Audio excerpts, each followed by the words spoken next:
Bonjour et bienvenue dans cette petite vidéo en aparté sur la théorie de l'expérience. Voici une expérience que j'ai eue en tant que gamin. Ce lieu, ces allées piétonnes, c'est ce labyrinthe d'allées piétonnes. Je faisais du vélo avec mes copains et en toute sécurité, pas de voiture, quasiment pas de route à traverser. Et donc mes parents me laissaient une grande liberté et je pouvais rouler des heures, m'amuser, faire ce que je voulais avec mes copains. Et ça, c'est vraiment un très grand souvenir. Ça a créé beaucoup de choses à l'intérieur de moi. Ça m'a permis de construire une certaine expérience sur ma capacité à me repérer, mon envie d'explorer les choses, ma créativité. Oh, si je passais par là et si je passais par ici, les choix que je pouvais faire, les différents détours, les chemins que je pouvais faire. J'imagine que cette expérience, elle est différente pour vous. Et c'est tout à fait normal. Et quand je vous dis cette petite histoire sur moi-même, vous allez les raccrocher dans vos souvenirs quelque chose que vous avez vécu et qui pourrait être similaire, afin de pouvoir mieux le comprendre et mieux l'analyser, ou en tout cas l'intégrer dans votre propre construction de votre expérience.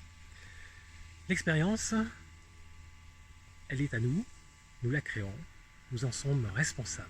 Et nous ne sommes pas responsables de l'expérience des autres. Alors évidemment, nous agissons, nous réagissons, nous interagissons avec les autres, mais la façon dont les autres vont avoir une expérience va dépendre que d'eux, de leur perception, de leur flux interne et externe, de leurs émotions qui sont stockées, de leur passé, de leur propre expérience, de leur état émotionnel, de leur état mental. Est-ce qu'ils sont réactifs? Est-ce qu'ils sont créatifs?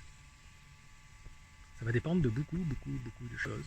Et c'est pour ça qu'on n'est pas responsable de l'expérience des autres. Ensuite, deuxième chose que j'aime importante à dire, c'est que l'expérience collective, c'est ce qu'il y a de plus puissant. Si vous voulez lancer dans une aventure avec un groupe de personnes, collecter et utiliser les idées, et utiliser l'expérience de tout le groupe est bien meilleur que seulement votre expérience en tant qu'organisateur, ou l'expérience de l'organisateur, ou de la personne qui serait la plus influente du groupe. Non, ce qui est important, c'est plutôt l'expérience collective.